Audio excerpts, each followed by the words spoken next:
Hello दोस्तों। तो हमने पिछली बार देखा था दो का, चार का, छ का, आठ का, 16 का, 64 का, तीन का, नौ का डिविजिबिलिटी रूल और पाँच, 25 और 125 का।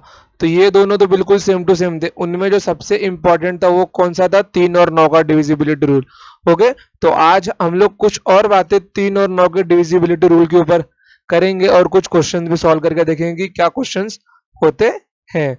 ओके, चलिए देखिए, जैसे मैंने लास्ट टाइम बताया था कि अगर कोई मेरी संख्या एक n है और अगर मैं उसमें 9 का मल्टीप्लिकेशन करता हूं तो ये जो मेरी संख्या n है ये क्या होगी? ये 9 का मल्टीपल होगी, ये 9 का मल्टीपल होगी। और जो इसका डिजिटल सम होगा, जो इसका डिजिट सम होगा वो भी क्या होगा? वो भी 9 होगा या 0 होगा। किसी भी संख्या का डिजिट सम अगर 0 आता है या फिर 9 आता है, दोनों का दोनों एक ही बात है। जैसे कि मैं अगर कोई संख्या लेता हूं 25 इंटू 9 कितना बन जाएगा? ये बन जाएगा 225। तो अगर मैं इसको इसको मल्टीप्लाई करता हूं तो कितना मिल जाएगा मेरे को? यहाँ पे 9 मिलेगा। और 5 2 7 2 9। ओके, ये देखिए, ये कितना है मेरा? 5 2 7 और 9 है, तो 9 9 81 होता है ना। 9 इंटू 9 कितना होता है? 81। 8 और एक 9, मतलब कि 9, अगर मैं किसी भी संख्या को 9 से मल्टीप्लाई करता हूं तो उसका जो डिजिटल सम है वो कितना आता है? उसका डिजिटल सम 9 आ जाता है। ओके, तो इतना तो हमने समझ लिया अच्छे से। अब इसके बाद क्या? इसका यूज कहाँ होता है, मतलब कि इसको क्वेश्चन में कैसे इंप्लीमेंट किया जाता है। जैसे कि देखिए, अगर कोई आपको एक नंबर देता हूं, मैं बोलता हूँ 19 रेज़ टू 4, इसकी वैल्यू क्या होगी? और आपको चार ऑप्शन देता हूं। ऑप्शन ए 125 231 130 321 123 051 132 061, ये चार ऑप्शन दिया हुआ है आपके सामने। अब इसमें से आपको बताना है कि इसका आंसर क्या होगा। अभी तो अब कोई 19 इंटू 19 इंटू 19 इंटू 19 इंटू मतलब कि चार बार तो करते बैठेगा नहीं। अब वो संता बनता तो है नहीं कि उसको चार बार सॉल्व करते बैठे। संता बनता से बोलेगा अरे भाई तुझको आता है क्या सवाल? बंदा बोलेगा नहीं यार, चलो लगाते हैं। मतलब कि जितना समय दिया है 2 घंटा, वो पूरा का पूरा एक दो सवाल के पीछे नहीं लगाना है ना। इसलिए कुछ ट्रिक्स बनाए गए, तो उन्हीं ट्रिक्स को क्या करना है? हमको फॉलो करना है। ओके, चलिए देखिए। तो संता मेरे पास आया और संता बोलता है अरे भाई मुझको पता कि ये क्वेश्चन कैसे सॉल्व होगा। तो मैंने बोला देख, हम लोग लगाते हैं डिजिटल सम। मेरे को 19 का स्क्वायर नहीं मालूम, मेरे को मल्टीप्लाई करना भी नहीं आता, लेकिन मुझे काटना आता है। मैं किसी भी संख्या में से कौन सा मतलब कि 9 को काट सकता हूं। अगर मैं 9 को काट सकता हूं मतलब मैं तेरे को इसका डिजिटल सम बता सकता हूं। इसका डिजिटल सम कितना आएगा? 9 और एक कितना होता है? 10 होता है। 10 मतलब एक, और एक का पावर 4, मतलब इसका डिजिटल सम कितना आएगा? एक आएगा ना। अब मेरे को क्या करना है? मेरे को देखना है कि इनमें से किसका डिजिटल सम एक होता है। तो संता बोला चल देखते हैं। तो मैंने बोला ठीक है देख। तो फिर मैंने क्या किया? मैंने इसमें से 9 सब में से कैंसिल करना शुरू किया। तो 5 2 7 2 9, इसका डिजिटल सम कितना है? 4 मिल गया मेरे को। 3 3 6 2 8 1 9, इसका डिजिटल सम कितना आ गया? एक यहाँ पे बच रहा है। इसका कितना मिल गया? 5 3 8 1 9, इसका डिजिटल सम कितना है? 3 आया। फिर 6 3 9, इसका डिजिटल सम कितना है? 2 1 3 1 4। ओके, अब संता बोला देख, अपने को चाहिए था एक और हमको मिल गया एक, मतलब इसका आंसर कितना होगा? 130321। तो संता ने मेरे को बोला अरे वाह, ये तो बहुत अच्छी, मतलब एक ये बहुत अच्छा ट्रिक है। हम लोग इसको किसी भी क्वेश्चन में लगा सकते हैं। मतलब कि मैं जब सिंप्लीफिकेशन पढ़ना शुरू करूंगा तो फिर मैं उसके अंदर ये बहुत सारे क्वेश्चंस में लगा सकता हूं। बस वहां पे एक रिक्वायरमेंट क्या होगी कि दो ऑप्शंस का डिजिटल सम मैच नहीं होना चाहिए। जैसे कि अगर आपको डिजिटल सम चाहिए एक, बट अगर यहाँ पे किसी और एक का आ गया एक और उनका यूनिट डिजिट भी सेम है, तो डिजिटल सम काम नहीं आएगा, यूनिट डिजिट भी काम नहीं आएगा। अप्रोक्सीमेशन आगे देखिए, हिट एंड ट्रायल आगे देखिए, अगर कुछ भी काम ना आए, सारे शस्त्र फेल हो जाए, तब संता ने बोला तब क्या करे जब सारे औजार काम ना आए? तब मैंने बोला देख संता, तूने स्कूल में पढ़ा होगा, गुणा भाग जोड़ घटाना, ये चारों लगाना शुरू कर। जब तक होता है तब तक करते जा, नहीं तो क्वेश्चन छोड़ दे बस। यही एक काम किया जा सकता है। जब कुछ भी औजार काम ना आए तो ये चारों औजार का इस्तेमाल करो और उसको लगाना शुरू करो, जोड़ घटाना गुणा भाग। ओके, तो यहाँ पे मैं आपको एक क्वेश्चन देता हूँ। तो संता ने मुझको बोला कि एक क्वेश्चन और दे, बोला ठीक है ले, बैंकिंग का क्वेश्चन ले। ये क्वेश्चन बैंकिंग के एग्जाम में पूछा हुआ था, टिकटो। और ये क्वेश्चन अभी तक एसएससी या सी, हाँ ऐसा एक क्वेश्चन सीडीएस में पूछा गया है। ऐसा क्वेश्चन जो है ना वो सीडीएस में पूछा गया है, आई थिंक 2017 की 18 के पास में क्वेश्चन पूछा गया है। और ऐसा ही सेम क्वेश्चन बैंकिंग में पूछा गया, बट थोड़ा सा पैटर्न चेंज था। क्वेश्चन क्या था मेरा, 45 स्क्वायर प्लस 21 का स्क्वायर क्वेश्चन मार्क का स्क्वायर प्लस 257। तो मेरे को क्या करना है, क्वेश्चन मार्क की वैल्यू पता लगानी है। क्वेश्चन मार्क के आगे क्वेश्चन मार्क, तो क्वेश्चन मार्क की वैल्यू पता लगानी है। तो मैं आपको इसके ऑप्शन देता हूं। इसका ऑप्शन आएगा 51, 49, 45, 47 और 57। ओके, अब यहाँ पे संता बोला अरे यार अब ये क्या दे दिया तूने, वो तो ठीक था, उसमें मेरे पास एक ही नंबर था, अब इसके अंदर तो तीन तीन नंबर है, ऊपर से तूने कर दिया स्क्वायर, तो मैं कैसे लगाऊं? तो मैंने बोला तू बंता को पूछ। बंता को मैंने बताया था, बंता ने पिछली क्लास अच्छे से अटेंड की थी, तो बंता को मैंने बताया था कि कैसे डिजिटल सम लगाया जाता है। तो संता ने बोला बंता ठीक है, बंता से पूछ के आता हूँ मैं। तो वो बंता से पूछने गया। अब मैं आपको यहाँ पे बताता हूँ जब तक वो बंता से पूछ के वापिस आता है। ओके, चलिए देखिए यहाँ पे क्या है, 5 और 4 और 5 9, 9 का स्क्वायर 81, 81 का डिजिटल सम कितना होगा, 9 होगा। 9 प्लस 2 और 1 3, 3 का स्क्वायर 9 इक्वल्स टू, इसको मैं क्वेश्चन मार्क को मान लेता हूँ एक्स, एक्स स्क्वायर। तो ये कितना है मेरा 7 2 9, डिजिटल सम कितना बचा मेरा 5, तो 9 9 18। यहाँ पे मैं 5 को यहाँ पे लेता हूँ -5, वेट वेट इसको यहीं पे रखता हूँ। ये 18 equals to x square plus 5। Okay, 8 और कितना होता है 9 होता है, 9 एक्स स्क्वायर प्लस 5। अब मैं एक्स स्क्वायर के जगह पे क्या रखूं कि मेरा डिजिटल सम बन जाए 9? तो कॉमन सेंस की बात है, बनता आया मुझको बोला कि संता से नहीं हो रहा है, ये क्वेश्चन को मैं सॉल्व करता हूँ अभी। बोला ठीक है कर तू। तो फिर मैंने उसको पूछा कि एक्स स्क्वायर की जगह पे मैं क्या रखूं कि इसका वैल्यू 9 बन जाए? तो उसने बोला देख तू रख दे 4। बोला ठीक है मैं रख दिया 4। तो अगर मैं एक्स स्क्वायर की जगह पे 4 रखता हूं तो 5 और 4 9, मतलब डिजिटल सम मेरा 9 बन जाएगा। अब अगर एक्स स्क्वायर की वैल्यू मेरी 4 है तो एक्स की वैल्यू कितनी आएगी, एक्स की वैल्यू मेरी आ जाएगी 2। ओके, तो मतलब क्वेश्चन मार्क की वैल्यू मेरी कितनी होगी, क्वेश्चन मार्क की मेरी वैल्यू होगी 2। तो मुझे इनमें से ऐसा ऑप्शन निकालना है कि जिसका डिजिटल सम 2 हो रहा हो, जिसका डिजिटल सम 2 होगा वही हमारा होगा उत्तर। तो मैंने बंता को बोला तू चेक कर, मैं देखता हूँ।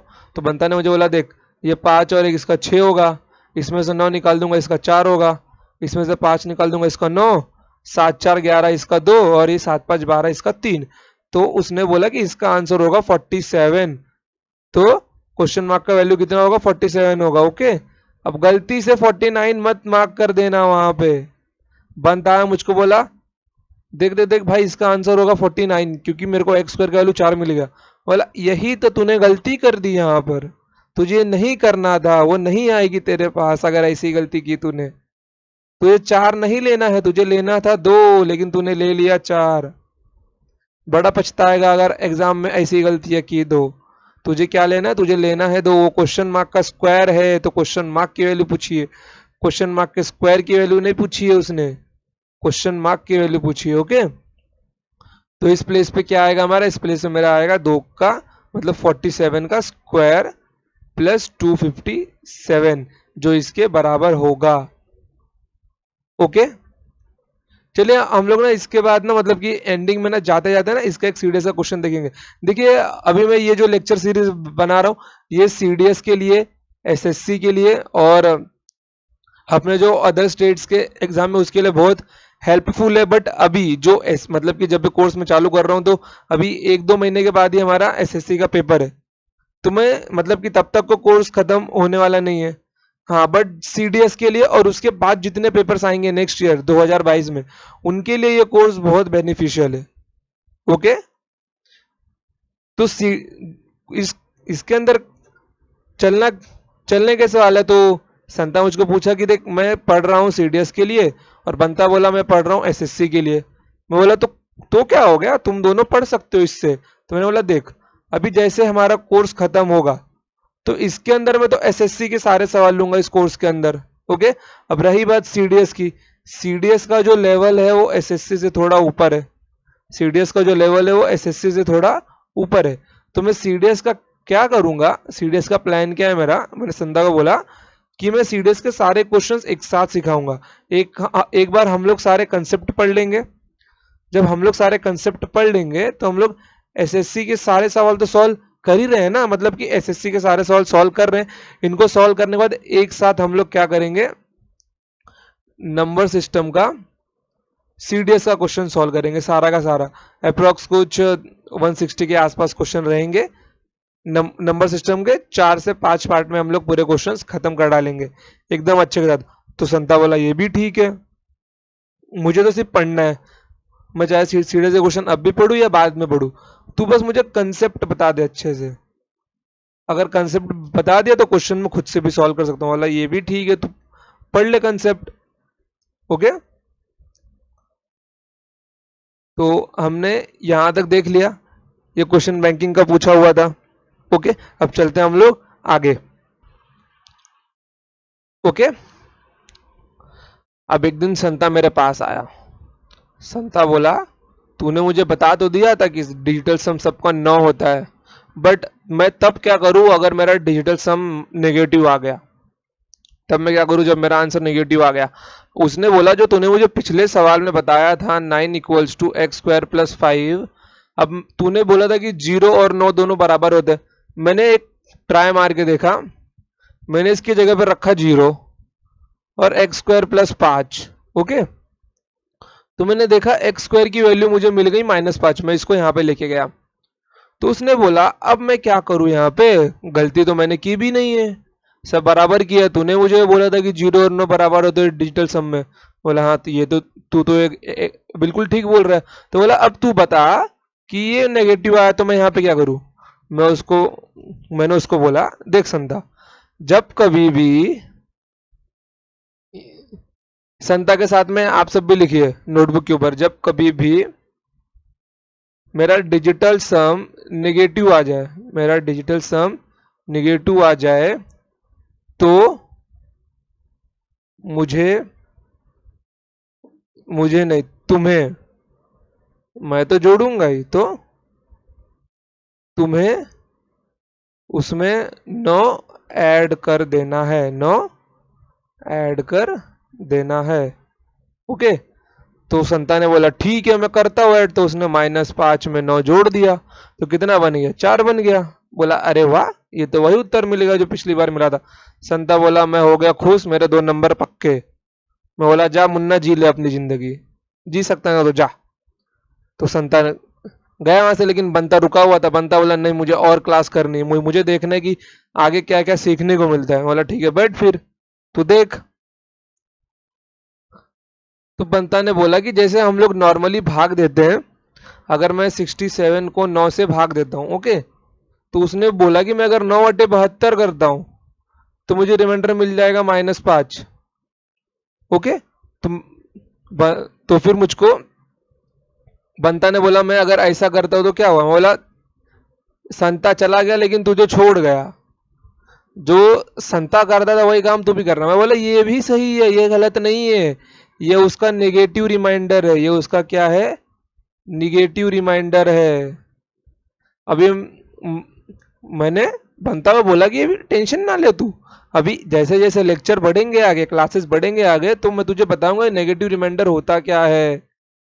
तो उसने बोला हाँ ठीक है बताना, बट अभी तो बता। बोला देख तेरा -5 आया है, तो उसमें तू क्या कर, डिविजर जोड़ दे। कितना जोड़ दे, डिविजर जोड़ दे तो मतलब -5 प्लस 9 जोड़ दे, उसमें कितना आ जाएगा 4। तो उसने बोला ठीक है ये तो डिजिटल सम वाला है। मैं अगर यहाँ पे, उसने बोला मैं अगर यहाँ पे 2 है और मैं यहाँ पे 17 लिया हूँ, तो मैंने ले लिया यहाँ पे 2 9 18, मेरे को मिल गया -1। मेरे को कितना मिल गया? मेरे को मिल गया -1। अब तू मुझे बता कि यहाँ पे रिमाइंडर कितना आएगा। बोला कोई बात नहीं, अगर तेरा -1 आ रहा है तो उसमें तू डिवाइजर जोड़ दे अपना 2, तेरा रिमाइंडर आ जाएगा 1। अगर मैं 17 2 2 अट्ठे 16, रिमाइंडर कितना आ गया? 1, पॉजिटिव रिमाइंडर। अगर मैं फिर से 67 को 9 से भाग देता हूं तो 9 7 63, रिमाइंडर आ गया मेरा 4। मैं उसको बोला देख, जब कभी भी तेरा रिमाइंडर -1 है, देख नेगेटिव रिमाइंडर भी ना सही रिमाइंडर होता है, बट हमारा जो एग्जामिनेशन सिस्टम है उसको चाहिए सब पॉजिटिव में, वो नेगेटिव लेता नहीं है। और अभी तक नेगेटिव के ऊपर सवाल भी नहीं पूछे गए।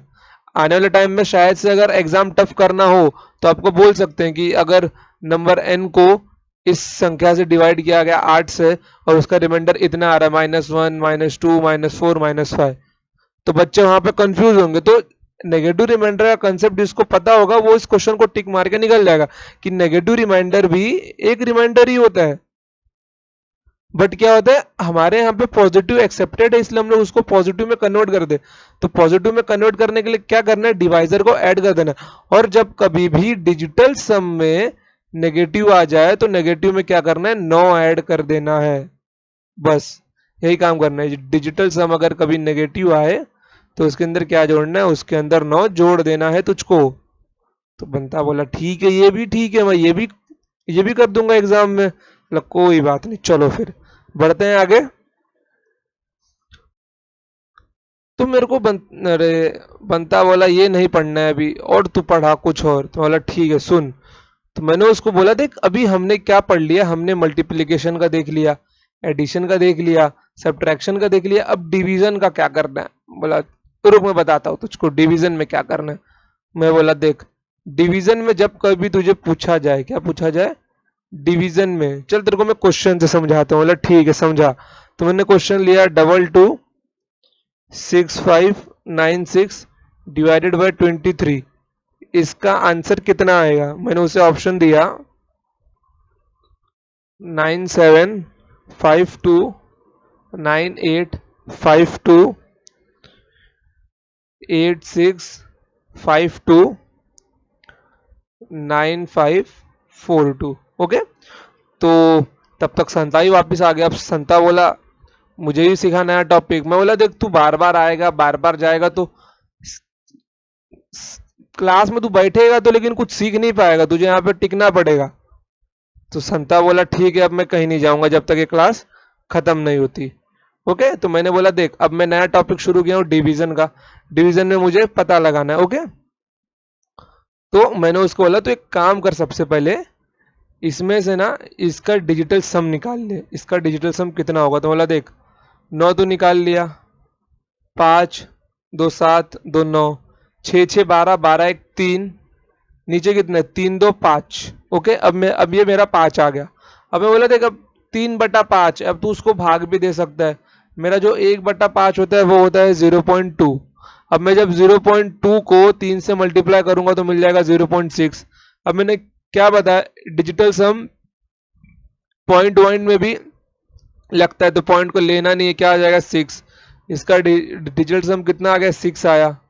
अब किसका डिजिटल सम 6 आ रहा है यहाँ पे, वो हमको चेक करना है। देखो 9 यहाँ पे, 7 2 9, इसका 5 आया 9, फिर 8 5 13, 13 2 15, मतलब 1 5 6, फिर 8 6 14, 8 2 10, 5 15, 15 6 21, इसका कितना आ गया? 3 आया।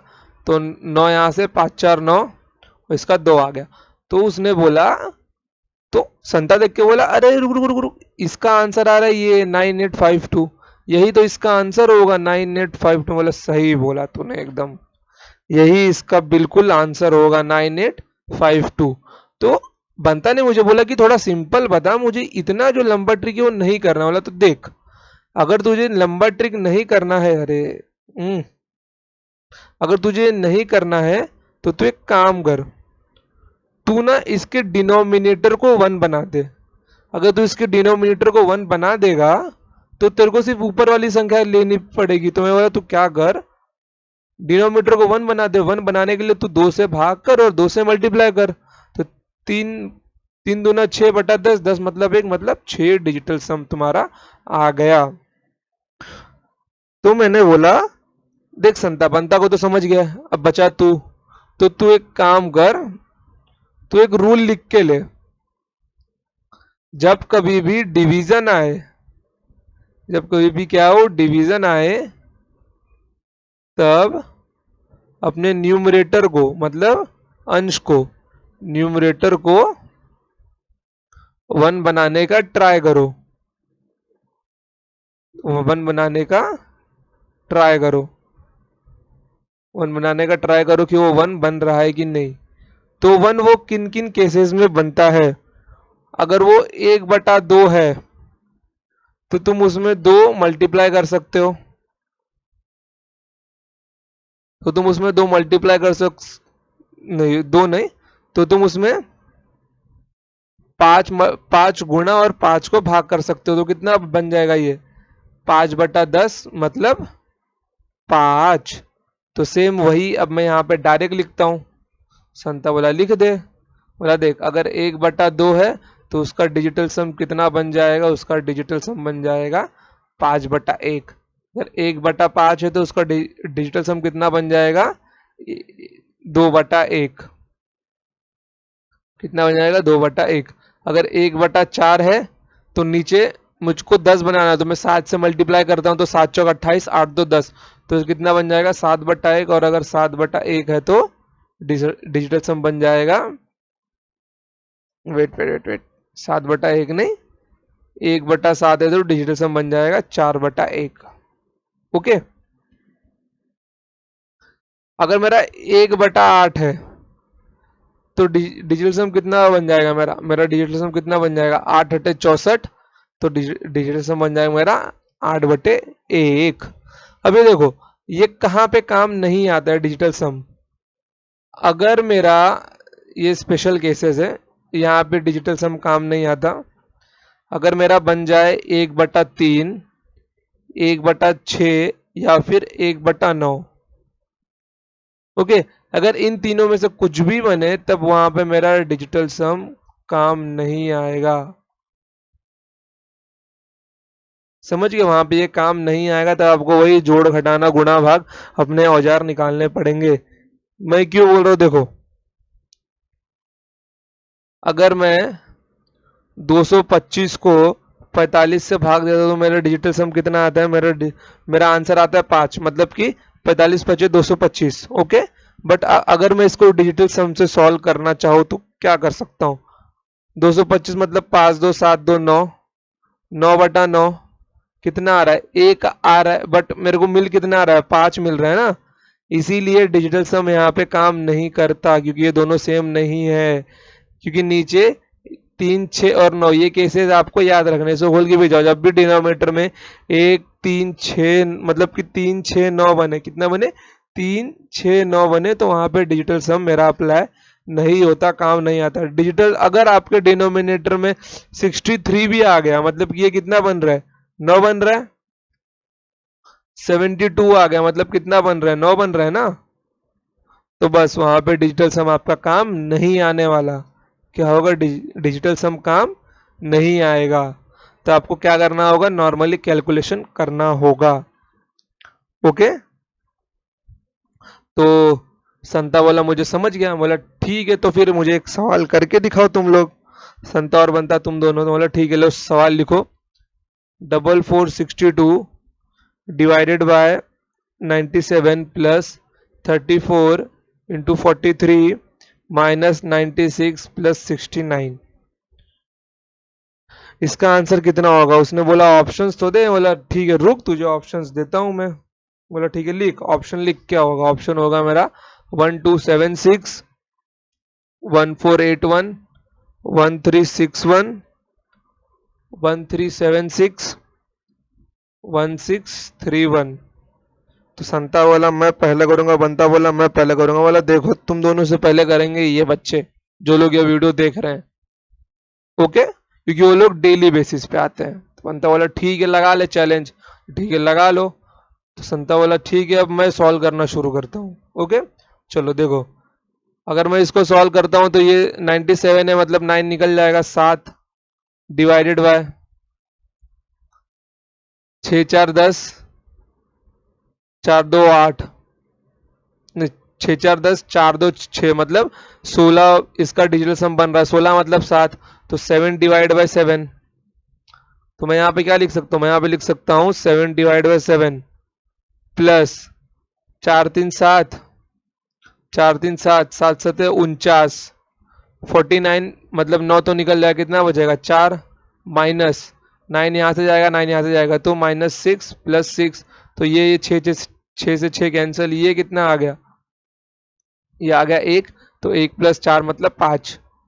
तो संता बोला ठीक है, पास तो मेरा भी आया, मतलब ठीक है, अब ये बता कि इनमें से डिजिटल सम 5 किसका है, तो 7 2 9, 6 1 7, 8 1 9, 4 1 5, 6 3 9 इसका 2, 7 3 10, 7 3 10, 6 16 1 17, मतलब इसका 8, फिर 6 3 9 इसका 2। तो संता बोला दूसरे वाले का डिजिटल सम आ रहा है 5, बोला ठीक है, तो इसका आंसर कितना होगा, इसका आंसर होगा 1481, और इसको बोर्ड मास के नियम से ही करना बनता। बोल दिया, देख संता कर लिया, तू अभी तक कर ही रहा है। तो उसने बोला गुरुजी मैंने बोर्ड मास लगाया ही नहीं था। बोला यही तो गलती कर दी तूने, तुझे बोर्ड मास पहले लगाना चाहिए था, बोर्ड मास। ओके, मतलब पहले ब्रैकेट को सॉल्व करो, फिर ऑफ को सॉल्व करो, फिर डिवाइड को, फिर मल्टीप्लीकेशन, फिर एडिशन, फिर सब्ट्रैक्शन। अब ये तो आपको आना ही चाहिए 90% बच्चों को। 10% को मैं एक्सेप्शन मान के चलता हूँ जिन्होंने कभी गणित को छुआ ही नहीं है, बट 90% तो ऐसे होते हैं जो लोग डिग्री पास करके आए हैं ना यहाँ पे। संता भी डिग्री लेके बैठा है, बनता भी डिग्री लेके बैठा है, लेकिन संता को आता है, बनता को नहीं आता। समझे, तो बोर्ड मार्क्स तो आना ही चाहिए। ये मैं बताऊंगा सिंप्लीफिकेशन में, अभी मैं नहीं बताऊंगा क्योंकि ये कॉमन चीज सबको आनी चाहिए, वो तो सिलेबस में है इसलिए सिखाऊंगा उसको। ओके, तो संता बोला ठीक है, बोला चल आगे चल, तेरे को एक सवाल और देता हूं मैं। बोला ठीक है दो। तो मैंने बोला ले, 14 into 15 minus 483 divided by 23 equals to question mark -100। बनता बोला फिर क्वेश्चन मार्क दिया तूने मुझे। बोला ले तू क्या करेगा, बिना इसको लगाए तेरे पास कोई नहीं आएगा, ना वो आएगी तेरे पास। 374 364। तो मैं बोला इनमें से अब तो क्वेश्चन मार्क का वैल्यू बता कि क्या आएगा। तो फिर संता ने बोला बहुत इजी है, मैं कर लूंगा। बोला ठीक है कर। देखो 4 1 5, 5 1 6, इसका 5 इसका 6, मतलब 5 6 30, मतलब डिजिटल सम 3, माइनस 8 4 12, 12 3 15, मतलब इसका डिजिटल सम कितना हो गया 6 हो गया, और 3 2 5, मतलब इसका digital sum 5 equals to question mark minus इसका डिजिटल सम कितना है 1। संता बोला अब क्या करना है। बोला अरे यार गधा है क्या तू, समझ में नहीं आता तुझे, मैंने क्या बताया था, अगर डिवीजन में आ जाए, अगर फ्रैक्शन में आ जाए तो क्या करना है, नीचे वाले को एक बनाना है। उसने बोला हाँ मुझे याद आया, तो 3 माइनस 6/5, मतलब उसने 2 से गुणा किया और 2 से भाग किया, मतलब 6 दूनी 12/10, तो 2 1 3, नीचे बन गया 1, मतलब यहाँ पे आ जाएगा 3 बराबर क्वेश्चन मार्क -1, यहाँ पे बन गया 0 बराबर क्वेश्चन मार्क -1, एक वहां पे आ गया, मतलब क्वेश्चन मार्क की वैल्यू कितनी आ गई 1। तो बोला, तो संता बोलता है मुझे समझ गया, जिसका डिजिटल सम 1 आएगा वही होगा मेरा उत्तर। बोला अरे वाह क्या बात है, बड़ा चालाक बन रहा है तू मेरे साथ रहकर। बोला अरे गुरुजी बनता के साथ रहकर। बोला अरे ठीक है, चलो ठीक है। तो भी तो देखो, अब किसका डिजिटल सम 1 आ रहा है, मुझे उसका पता लगाना। देखो तो 9 तो निकल गया, 8 2 10 मतलब 1, 7 2 9 9 इसका 0, फिर 7 3 10 4 14, मतलब इसका आ रहा है 5, फिर 6 3 9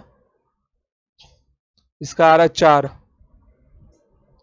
तो डिजिटल सम 1 किसका आया, डिजिटल सम 1 आया 289 का। किसका आया 289 का, मतलब क्वेश्चन मार्क का वैल्यू कितना होगा, क्वेश्चन मार्क का वैल्यू होगा 289। अब अगर आप यहाँ पे सॉल्व करने बैठते इस क्वेश्चन को, तो क्वेश्चन क्या होता, डिफिकल्ट होता। 14 इंटू 15 करो, फिर 23 को 483 से भाग दो, फिर उसमें 100 जोड़ो यहाँ पे लाकर, तब क्वेश्चन मार्क की वैल्यू निकालो। फुल नंबर प्रोसेस होता है। इसीलिए कुछ टिप्स एंड ट्रिक्स बनाई जाती है एग्जाम्स के लिए। देखिए कैलकुलेशन इतनी सी ही होती है, कितने 70% क्वेश्चन की, और जिसको 90% बच्चे नहीं जानते। 90 नहीं बोल सकते, मिनिमम 80 टू 85% बच्चे तो नहीं जानते होते ट्रिक्स को। अगर जानते हुए तो वो प्रैक्टिस नहीं करते होते। ओके, तो हम लोग बढ़ते हैं आगे अपना नेक्स्ट टॉपिक के ऊपर जो हमको पढ़ना है आज। तो अभी तक हमने क्या किया, पिछली बार का जो 3 और 9 का, खास करके 9 का जो डिजिटल सम का कंसेप्ट था, उसको अच्छे से रिवाइज करके देखा कि क्या होता है। इसकी पीडीएफ आपको मिल जाएगी, बेशक मिल जाएगी, टेंशन मत लीजिए उसकी। ओके, चलिए अब देखिए 6 का डिविजिबिलिटी रूल। अब अब तक के जितने भी मैथमेटिशियन हुए, जो भी हुआ, उसने 6 का डिविजिबिलिटी रूल दिया ही नहीं है। मतलब 6 का कोई ऐसा स्पेशल डिविजिबिलिटी रूल होता ही नहीं है। 6 के लिए सीन क्या होता है, हमें 6 को ऐसे दो नंबर्स में तोड़ना पड़ता है जो आपस में को प्राइम हो। को प्राइम मतलब हो कि उनके बीच में कोई रिलेशन ना हो, जिनका एचसीएफ क्या हो, जिनका एचसीएफ 1 हो। तो 6 में मैं ऐसी दो संख्या को जानता हूं जिनको मैं, मतलब जिनका एचसीएफ एक हो, वो है 2 और 3। मतलब 6 मतलब क्या होता है, 2 इंटू 3 ना, और 2 इंटू 2 और 3 का एचसीएफ भी कितना होता है, 1 होता है।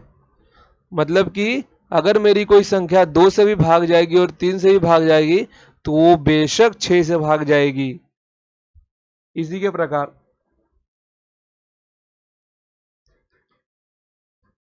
ओके, इसी में यहाँ पे नोट बना के लिख देता हूं, इनको ऐसी संख्या में तोड़ना है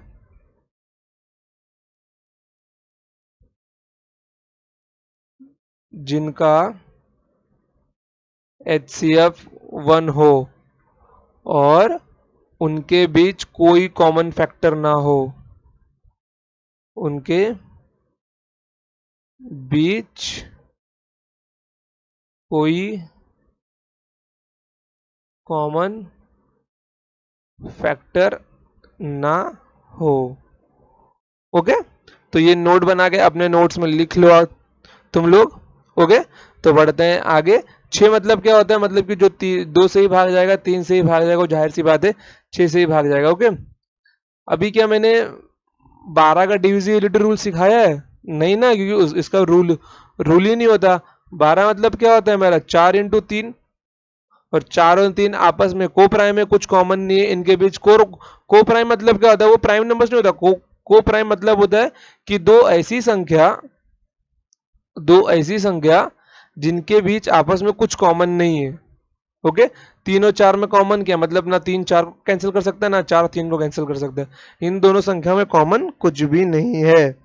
अब अगर आप में से कोई एक गधा वाला अगर उठ के बोले, सर 3 और 4 के टेबल में 12 आता है, बोला 2 लपड़ पहले उसको कान के नीचे खुद अपने आप से मारने चाहिए। बोला 3 और 4 में कॉमन नहीं होना चाहिए। अब ऐसे देखा जाए तो कितने नंबर्स कॉमन आते होंगे इनके बीच में, बहुत सारे ना। तो हमको ये नहीं देखना है कि उनके टेबल में क्या आता है, हमको देखना है कि उनके बीच में कोई नंबर कॉमन नहीं होना चाहिए। ओके, तो अगर मैं यहाँ पे 77 लेता हूँ, तो 77 मतलब कितना होता है, वो नंबर 7 से ही भाग जाएगा, वो नंबर 11 से ही भाग जाएगा। अगर 72 लेता हूँ, तो वो नंबर मतलब कि 9 से ही भाग जाएगा और 8 से ही भाग जाएगा। 8 8 9 में 72। और अगर कौन सा मैं संख्या लेता हूँ यहाँ पर,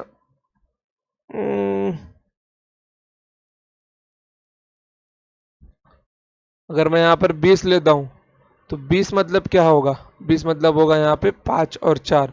अगर कोई आप में से बोला गधा बालक, सर आप 20 को 2 गुणा में 10 भी तो ले सकते हो, बोला अरे गधे, 10 में तो छुपा हुआ है ना 5 और 2, तो दो यहाँ भी, दो यहाँ भी, तो कॉमन तो आ गया इसके अंदर, इसलिए ये नहीं होगा। समझे? अभी आप लोग की फैक्टर कैसे बनाना है कि ऐसा फैक्टर जो आपस में क्या हो, जो आपस में को प्राइम हो, मतलब जिनके उन दो नंबरों के बीच में कोई समानता ना हो, कोई फैक्टर एक दूसरे से मिलता जुलता ना हो। 4 3 7 11 9 8 5 4। ओके, तो उम्मीद करता हूं कि इतना तो समझा होगा आप सबको। अगर नहीं समझा है तो पहले दो झापड़ खुद को मारो, वीडियो को फिर रिपीट करके देखो, क्योंकि बहुत सरल सी बात है ये। समझे? चलो देखो, अब आता है हमारा मेन इंपॉर्टेंट कंसेप्ट 7 11 13। इसके ऊपर बहुत सवाल बनते हैं, ये फेवरेट है एसएससी का भी और सीडीएस का भी। और अगर सवाल बनाता है तो बड़े अच्छे अच्छे बनाता है। अभी 13 के साथ में एक संख्या और जोड़ दी इसने, 37। मतलब 7 11 13 और 37। तो 37 का हम लोग तो आगे पढ़ेंगे, पहले हम लोग 7 11 और 13 का पढ़ लेते। ओके, चलिए। जब भी ऐसा पूछे कि 7 11 13 का डिविजिबिलिटी रूल क्या है, तो उसमें क्या करना है आपको, 3 3 का पेयर बनाना है। किसका बनाना है आपको? 3 3 का पेयर बनाना है। अब यहाँ पे देखिए 922 है। अब यहाँ पे तो एक ही नंबर बचा ना, तो इसके आगे लगा दो 0, इसके आगे लगा दो 0। ओके, और बड़े में से छोटे को माइनस कर दो। कितना? मतलब 922 में से अगर 5 को माइनस करते हो तो कितना मिल जाएगा आपको? 922 में से 5 को माइनस, मतलब कि बड़े में से छोटे को क्या करना है आपको? माइनस करना है। तो कितना मिल जाएगा? 900। बड़े में से छोटे को माइनस करना है तो कितना मिल जाएगा? 917। अब देखिए 917 किससे किससे भाग जाता है? क्या 7 से भाग जाता है, 11 से या 13 से? ये 7 से भाग जाता है 917 पूरी तरह। हाँ, 7 से भाग जाता है। क्या 11 से भाग जाता है? ये नहीं, नहीं जाता। क्या 13 से भाग जाता है? नहीं, नहीं जाता। तो 5922 किसका फैक्टर है? सिर्फ और सिर्फ 7 का फैक्टर है। ओके, अब यहाँ पे देखिए, यहाँ पे क्या करना है, यहाँ पे फिर से 3 नंबर का पेयर बनाना है। तो 489 बन गया। अब यहाँ पे 3 नंबर ने तो क्या लगाना है? 0 लगा देना है। तो अगर मैं 489 में से 6 को माइनस करूंगा तो कितना मिल जाएगा मेरे को? 483 मिल जाएगा। तो 483 मेरा किससे किससे भाग जाता है? 7 11 13। क्या है? 7 से भाग जाता है मेरा। 7 6 42, 6 7 9 या 63। या जी 7 से भाग जाता है ये। क्या 3 से भाग, क्या है 11 से भाग जाता है? 11 चौके 44, 4 नहीं, ये 11 से भाग नहीं जाता। क्या 13 से भाग जाता है? हम्म, क्या ये 13 से भाग जाता है? नहीं, ये बिल्कुल भी 13 से भाग नहीं जाता। मतलब ये जो नंबर है 6489, ये सिर्फ और सिर्फ किसका फैक्टर है? ये सिर्फ और सिर्फ 7 का फैक्टर है। ओके, अब यहाँ पे देखिए, अब यहाँ पे क्या है? 45724, फिर से 3 नंबर का पेयर बनाने। अब यहाँ पे 2 नंबर है तो क्या करना है? 10 यहाँ पे रिपीट करना है। तो 724 माइनस 45, 14 में से 5 गया 9, 11 में से 4 गया 7, और यहाँ पे 6, मतलब 679। ओके, तो ये 679 किससे किससे भाग जाता है? 7 से, 11 से या 13 से। तो ये किससे भाग जाएगा? 7 9 या 63, 4 यहाँ पे, 7 7 49, मतलब ये 7 से भाग जाएगा। 11 से भाग जाएगा? ये बिल्कुल नहीं जाएगा। 11 छंग 66, 1 19, बिल्कुल नहीं जाएगा। 13 से जाएगा? बिल्कुल नहीं जाएगा। मतलब ये नंबर भी केवल 7 का डिविजिबिलिटी, मतलब 7 से डिविजिबल है पूरी तरह। देखिए आप ना 13 को भी ऐसे चेक कर सकते हो। अगर कोई नंबर मिला, मतलब कि यहाँ पे जो नंबर मिला, जो 7 से भी जाएगा, 13 से भी जाएगा और 11 से भी जाएगा। ओके, जैसे यहाँ पे देखिए 247 और 380, यहाँ पे क्या करना है? 3 3 का पेयर बनाना है। अब यहाँ पे देखिए बड़ा नंबर कौन सा है? 380 है ना। तो 380 में से 247 माइनस करना है। तो यहाँ पे 10 कैरी 3, यहाँ पे 7 में से 4 गया 3, और यहाँ पे 3 में से 2 गया 1। ओके, तो अब ये संख्या देखनी है किससे किससे भाग जाता है। 7 से जाता है, 11 से जाता है, 13 से जाता है। क्या 7 से भाग जाता है? 7 एकम 7, 6 बच्चा 7 9 63, जी 7 से जाता है। 13, ये क्या 11 से जाता है? नहीं जाता। 13 से जाता है? बिल्कुल नहीं जाता। मतलब ये संख्या भी क्या है? ये संख्या भी 7 का पूरा फैक्टर है। ओके, चलते हैं आगे। अब यहाँ पे देखिए, यहाँ पे क्या बड़े बड़े नंबर आ गए। अब जब कभी भी नंबर क्या हो जाए, बड़े हो जाए। वेट, अरे यार ये क्या हो गया? रुको, यहाँ पर ना जीरो नहीं आएगा ये। हम्म, देखो जब कभी बड़े नंबर आए तब क्या करने का, तीन तीन का पेयर बनाओ। क्या है, पेयर बन रहा है नहीं ना, अब यहाँ पे क्या लगा दो, यहाँ पे जीरो लगा दो। ओके, जीरो इसीलिए काटा क्योंकि मुझे जीरो दोबारा लगाना था। अब यहाँ पे क्या करना है, ऑड प्लेसेस को जोड़ो और इवन प्लेसेस को जोड़ो। तो ऑड प्लेसेस को जोड़ो यहाँ पे, मतलब 375 प्लस 012 मतलब 7, 387 यहाँ मिलेगा।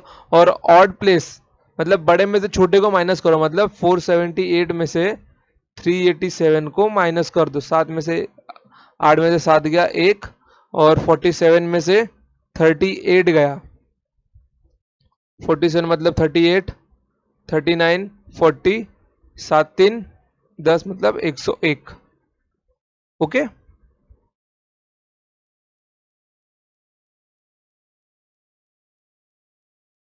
101 नहीं, 191। 7 वहां पे, 2 यहाँ पे। ओके, 191। अब क्या मेरा 191 भाग जाता है, देखो जो जोड़ के देख लो, 7 1 8, 8 8 16 1 17, 1 कैरी, यहाँ पे 91 आएगा। अब क्या 91 मेरा 7 11 13 इनमें से किस में से भाग जाता है, क्या ऐसा 7 से भाग जाता है, जी हाँ जाता है। 11 से भाग जाता है, नहीं जाता। 13 से भाग जाता है, जी हाँ जाता है।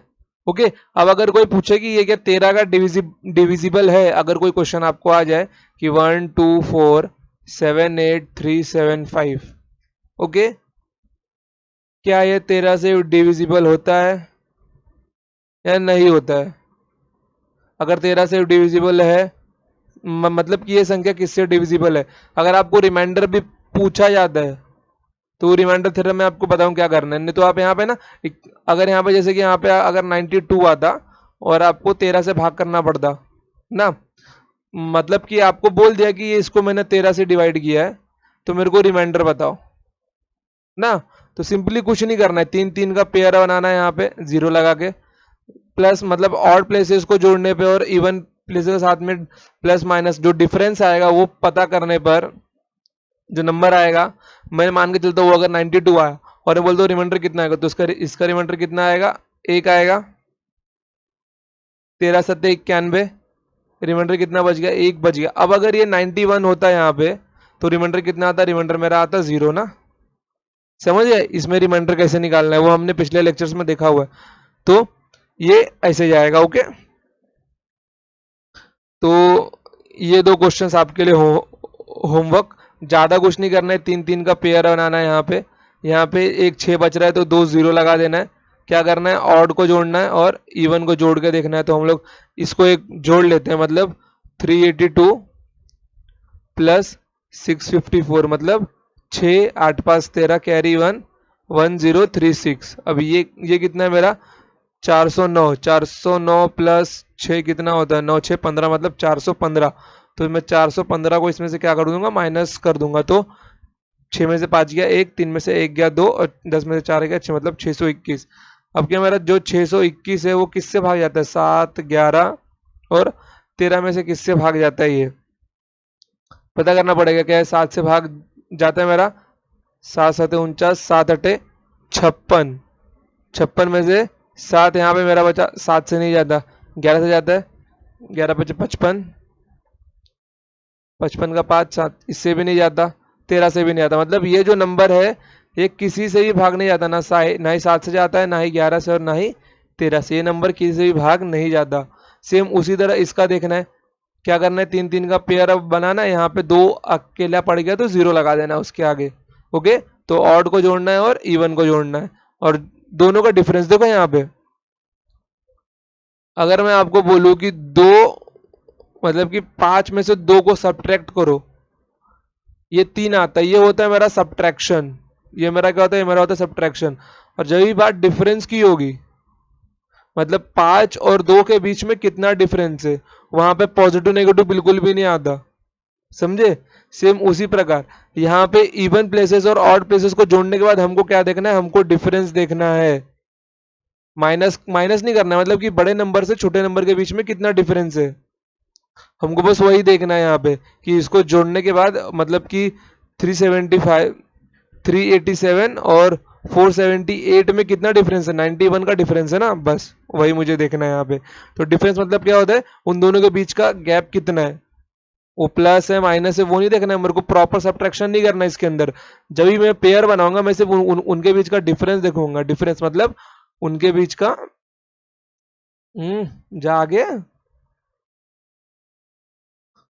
तो मैं उनके बीच का क्या देखूंगा? मैं उनके बीच का देखूंगा सिर्फ और सिर्फ डिफरेंस, क्योंकि सब्ट्रैक्शन क्या होता है? सब्ट्रैक्शन ये होता है, अब मैंने आपको वहां पे सब्ट्रैक्ट करने को बोला है, तो बड़े में से छोटे को माइनस करने मतलब क्या, जो डिफरेंस होता है वो सब्ट्रैक्शन भी होता है। बट जब भी आप पेयर बनाओगे, जैसे कि इसको और इसको जोड़ा, इसको और इसको जोड़ा, तो जोड़ने के बाद जैसे इसका ए बी सी आया और इसका डी ई एफ आया ना, तो इनके बीच का डिफरेंस देखना है आपको कि इनके बीच का डिफरेंस कितना आ रहा है।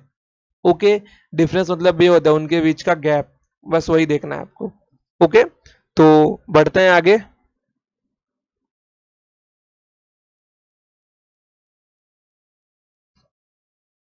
वेट, एक और बच गया मेरा, 11 का डिविजिबिलिटी रूल। 11 का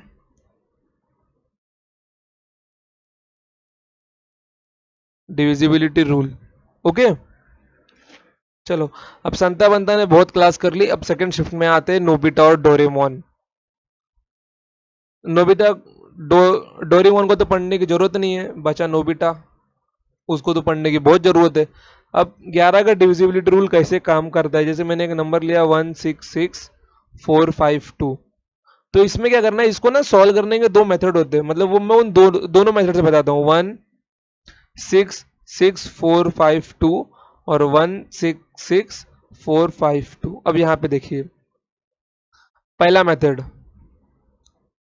पहला मेथड मेरा होता है कि मैं ऑड प्लेसेस को और इवन प्लेसेस को जोड़ लूं, मतलब 6 1 7, 7 5 12, फिर 6 4 10, 2 12, -12। अगर ये मेरा जीरो आया या फिर 11 का मल्टीपल आया कुछ, या 11 का मल्टीपल आया या 11 ही आया, तो वो संख्या मेरा 11 से डिविजिबल होगा। ऑड और इवन प्लेसेस को जोड़ने के बाद मैं क्या करता हूं, उनको सब्ट्रैक्ट करता हूं। यहाँ पे डिफरेंस नहीं करना है, यहाँ पे सब्ट्रैक्ट करना है। क्या करना है? यहाँ पे सब्ट्रैक्ट करना है। जब मैं सब्ट्रैक्ट करता हूं, अगर मेरा डिफरेंस मतलब कि मेरा आंसर 0 या 11 आता है, तो वो मेरा क्या होगा, वो मेरा 11 से भाग जाएगा। अब दूसरा मेथड क्या करना है, आपको दो दो का पेयर बना लेना है। ओके, एक में से 6 गया -5, 6 में से 4 गया +2, 5 में से 2 गया +3। अब ये देखिए, 5 में से 2 गया -3, अब यहाँ पे +3, आंसर कितना है मेरा? 0 आया। अब आंसर 0 या 11, मतलब ये नंबर भी क्या, 11 का मल्टीपल ही, मतलब सेम है ना। एक को करने का अलग तरीका है, एक करने को अलग तरीका है। ओके, जब कभी भी आप इसको लगाएंगे, ओके, अब ये क्या है, 6 डिजिट है ना, मतलब 1 2 3 4 5 6, ये ऐसा। अगर आपको ऐसा कोई नंबर मिल जाता, लाइक, बताता हूँ रुको, हाँ नंबर लिखो, नंबर मेरा होगा 794598। ओके, अब इसमें क्या है, इसमें 60 डिजिट्स है, 794598। अब इसको सॉल्व करके देखो। अब इसमें क्या क्या करना होगा? पहला वाला मेथड क्या है मेरा, ऑड प्लेस, मतलब ऑड प्लेसेस को जोड़ लो। 7 4 11, 11 9 20, 20 और 8 28, माइनस 9 5, 9 5 कितना होता है? 9 5 14, 14 और 3 17। आंसर कितना है मेरा? आंसर आ गया 11, मतलब ये संख्या 11 का डिविजिबल है। अब इसमें देखो, अब इसमें 1 2 3 4 5 6, 4 5 6 7। अब इसमें दो दो दो का पेयर बनाओ, पीछे से बनाओ क्या, ये दो, ये दो पेयर, ये दो पेयर। अब ये 7 अकेला बच गया, तो इसके आगे एक 0 लगा दो। ओके, अब क्या करना है, माइनस करो। 0 में से 7 गया -7, 9 9 9 में से 4 गया +5, 5 में से 9 गया -4, 3 में से 8 गया -5। कितना मिल गया यहाँ पे मेरे को? यहाँ पे मेरे को कितना मिल जाएगा? -2। यहाँ पे मेरे को कितना मिल जाएगा? -9, मतलब -11। कितना मिल जाएगा मेरे को? -11। अब ये भी क्या है, मेरा 11 का मल्टीपल ही है ना। जब कोई भी केस मेरा 11 में आए, ओके, तो उसके इक्वल्स टू में आपको 0 रखना ही है। क्या रखना है? 0 रखना ही है। 0 रखना ही है ना, उसके इक्वल्स टू में 0 रखना और 11 को वहां भेज देना। क्या क्या कर देना है? इसको +11 कर देना। ओके, समझा? कुछ और बताना बाकी है इसके अंदर? नहीं ना, देखो कॉमन सी बात है। अगर ये भी नहीं समझ में आना आपको कि 0 क्यों लेना, तो डोंट वरी यार। सिंपल से क्या करना आपको, ये 11 का मल्टीपल है तो है, खत्म करो यार। ये भी इस ट्रिक से भी सॉल्व होगा, इस ट्रिक से भी सॉल्व होगा। ओके, इस ट्रिक में बस क्या है, थोड़ा सा कंफ्यूजन होगा, बट ये ट्रिक इजी है क्योंकि आपको दो दो का पेयर बनाना है। इस ट्रिक के अंदर आपको ऑड और इवन प्लेसेस को ज्वाइन करना है, ऐड करना है। अगर कभी कुछ मिस्टेक हुआ ऑड और इवन को जोड़ने में, तो वहां पे आप लटक सकते हो, आंसर रॉन्ग आने के चांसेस होंगे। तो आई प्रिफर दिस टेक्निक। आप इससे भी कर सकते हो अगर आपको करने की इच्छा हो। मैंने आपको दो टेक्निक बता दी, आपको जिससे करना है आप उससे करके देखो। एक और टेक्निक होती है इसकी, 794 5938। ओके, एक और तरीका है, वो हमने क्या देखा अभी, 3 3 का पेयर वाला ना। तो 3 3 का पेयर बनाओ। क्या यहाँ पे 0 बच रहा है ना, तो ऑड प्लेसेस को ऐड कर दो। तो 938 + 7 कितना होगा? 938 + 7, 7 7 14 15, मतलब 945। तो 945, और ये कितना है मेरा? 945 माइनस 945, तो कितना आ गया आंसर? 0 आया। अब ये मेरा देखो 7 11 13। अब ये मतलब 0 ऐसा नंबर है जो सबसे डिवाइड होता है, वो 7 से भी जाएगा, 11 से भी जाएगा और 13 से भी जाएगा। तो संख्या 11 से भी जा रही है ना, तो आप ऐसे भी चेक करके दे सकते हो। मतलब ये तीसरा मेथड, पहला दूसरा तीसरा। तीसरा तो मैंने आपको पहले ही बता दिया पीछे इसके। ओके, समझा अच्छे से? कोई डाउट, कोई शक, कुछ नहीं बचा है ना? अगर बचा भी है तो खुद को मारो एक टपली और वीडियो को पीछे करके देखो, 2 बार 3 बार रिपीट करो गधो। अगर नहीं समझा, ये उनके लिए, जिनको समझ गया तो उनको भाई बहुत सारा प्यार, उनको अगर समझ गया तो। ओके, तो हम लोग बढ़ते हैं आगे। देखो अभी ना लगभग 50 मिनट के आसपास लेक्चर हो गए हम लोगों का। तो क्वेश्चन आई थिंक हम लोगों को नेक्स्ट लेक्चर से करने चाहिए। इसके इसके इसके बीच में आपको ना एक कंसेप्ट और बता देता हूँ, हम लोग नेक्स्ट लेक्चर से क्वेश्चंस करेंगे। ओके, देखो क्योंकि 1.5 घंटे का लेक्चर शायद आपको पकने लगे, शायद कभी पढ़ने की हैबिट ना रही हो इतनी, और जिनकी रही है तो उनको बहुत अच्छी बात है, वेरी गुड दोस्तों।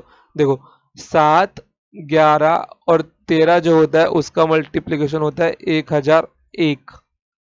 कितना होता है इसका मल्टीप्लीकेशन? इसका मल्टीप्लीकेशन होता है 1001।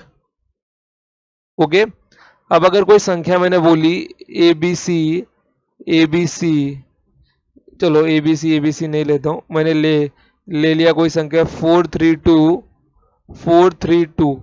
ये संख्या किससे पूरी तरह से भाग जाती है? ये संख्या 7 से ही भाग जाती है, 11 से भी भाग जाती है और 13 से ही भाग जाती है। अब पूछोगे कैसे? सीधी मत लगियो तुम, कैसे भाग जाती है? ओके देखो 432 432। अब इसको मैं क्या लिख सकता हूँ? मैं इसको क्या लिख सकता हूँ? देखो मैं इसको 432,000 + 432 लिख सकता हूँ ना। इसको जोड़ने में मेरे को यही मिलेगा, जब मैं इसको जोड़ूंगा तो मुझको रिटर्न में यही मिलेगा ना। थोड़ा अच्छे से, हाँ, मैं इसको जोड़ूंगा तो मुझे रिटर्न में यही मिलेगा ना।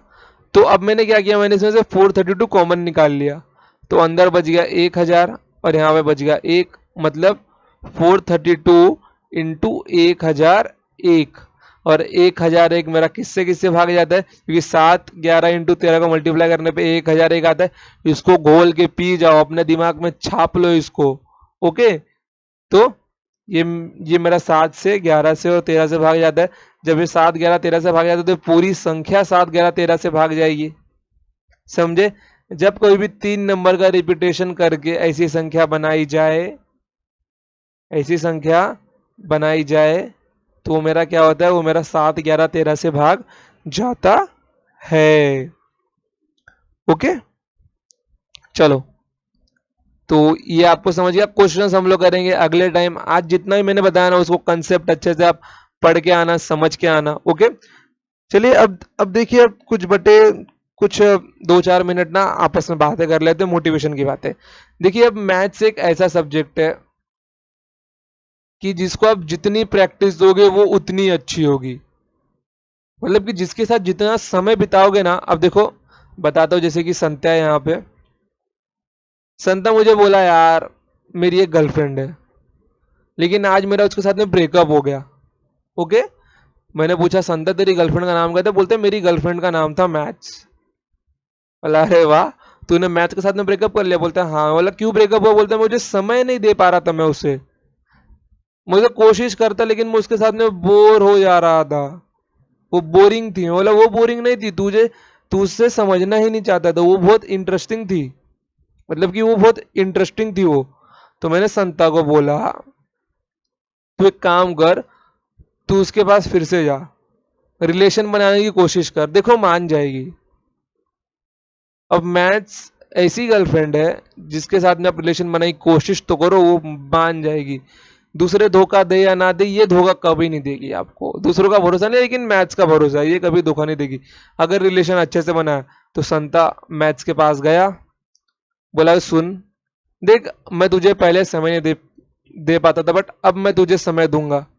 तो क्या हो गए, संता और मैथ्स आज दोनों एक साथ है, एसएम बन गए, संता और मैथ्स। ओके, तो आप मैथ्स को जितना ज्यादा टाइम दोगे और जितनी ज्यादा प्रैक्टिस करोगे उतना ज्यादा वो आपका अच्छा होता जाएगा। कोई जरूरत नहीं है किसी और चीज की।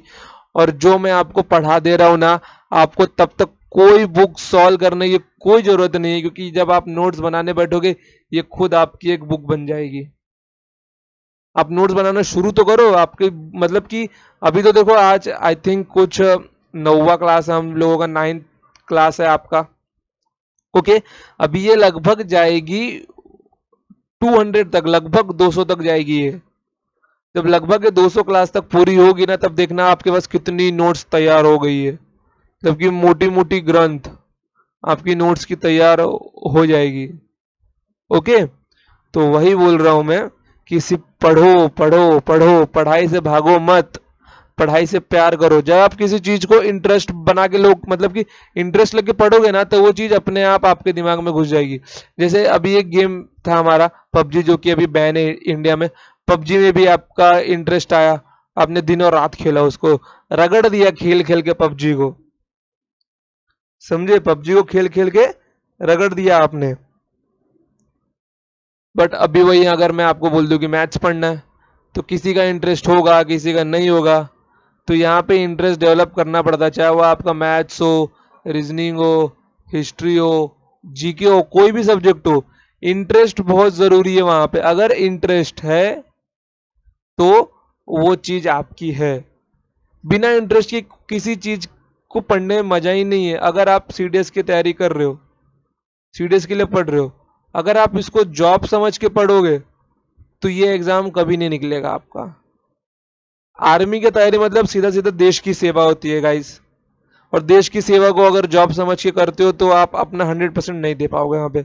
अगर जॉब ही करनी है तो किसी दूसरे एग्जाम को दो, एसएससी को दो, अगर सिर्फ जॉब करनी है तो। बट अगर कंट्री के लिए कुछ सर्व करना है, नेशन को सर्व करना है, तो उसको क्या करो, उसको अपना इंटरेस्ट बनाओ, अपनी फीलिंग्स जोड़ो उसके साथ, प्यार करो उसके साथ। अगर आप कोई सब्जेक्ट पढ़ रहे हो, लाइक जीके पढ़ रहे हो, तो जीके पढ़ के देखो कि आपको इससे क्या मिलने वाला है। आपको सीडीएस के थ्रू आर्मी में जाने का मौका मिलेगा, आर्मी नेवी एयरफोर्स इसमें जाने का मौका मिलेगा। इंग्लिश पढ़ रहे हो तो भी आपको यही सोचना है, मैं ये पढ़ के आर्मी नेवी एयरफोर्स में जा सकता हूँ। अगर मैथ्स पढ़ रहे हो तो मैथ्स पढ़ के भी आपको सिर्फ यहाँ ही जाना है, कहाँ पे, आर्मी नेवी और एयरफोर्स में। जॉब नहीं करनी है आपको, ये इट्स अ लाइफ। आर्मी के लाइफ के ना हमारे एक वो क्या नाम था उन सोल्जर का, दिल मांगे मोर। मेरे को अभी नाम याद नहीं आ रहा, बड़ा अच्छा नाम था उनका। उनका नाम क्या था?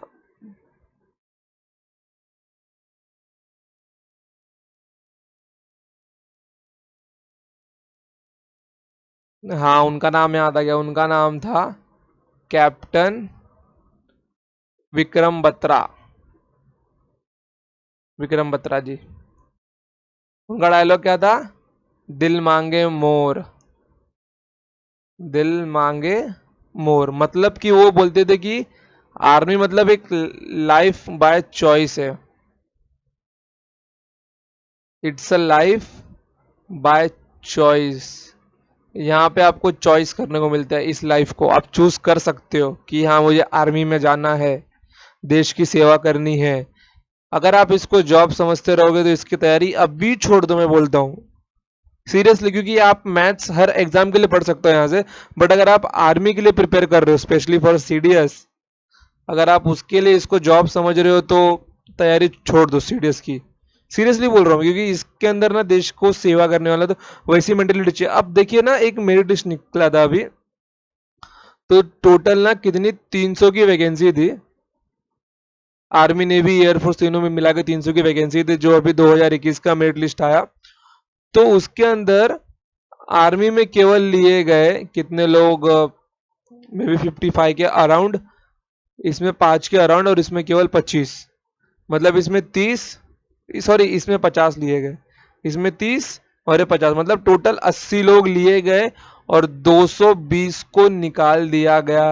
वो 220 वैकेंसी अभी तक खाली है। आर्मी में 10,000 ऑफिसर्स की जरूरत है। कितने? 10,000 ऑफिसर्स की अभी भी जरूरत है। बट क्या उनको वो क्वालिटी वाले ऑफिसर मिल ही नहीं रहे कि उनको वो क्वालिटी मिले। और वो क्वालिटी क्यों नहीं मिल रही? क्योंकि 90% पब्लिक क्या सोचती है, इट्स अ जॉब। ये जॉब नहीं है, ये जॉब नहीं, ये एक रिस्पॉन्सिबिलिटी है। और रिस्पॉन्सिबिलिटी मतलब वो दिल से निभाई जाती है। कहाँ से? दिल से। ये ऐसी रिस्पॉन्सिबिलिटी है, दिल से निभाओगे तो ही जाओगे आगे। ओके, तो मैं तो ये बोलूंगा, अगर सीडीएस के लिए प्रिपेयर कर रहे हो तो अभी से आर्मी, कंट्री, देश, इसको जॉब सोचना छोड़ दो। अपनी मेंटेलिटी वैसी बनाओ, ऑफिसर वाली मेंटेलिटी बनाओ अपनी, तो सीडीएस निकल जाएगा, एसएसबी भी निकल जाएगा। अगर आप जॉब सोच के जाओगे, सीडीएस भले निकल जाए रिटर्न, वो रिटर्न निकल जाएगा, किसी का भी निकल जाता है। बट अगर एसएसबी में जाओगे और वहां पे मेंटेलिटी किसकी होगी? जॉब की होगी, तो वो उसी दिन आउट हो जाओगे आप।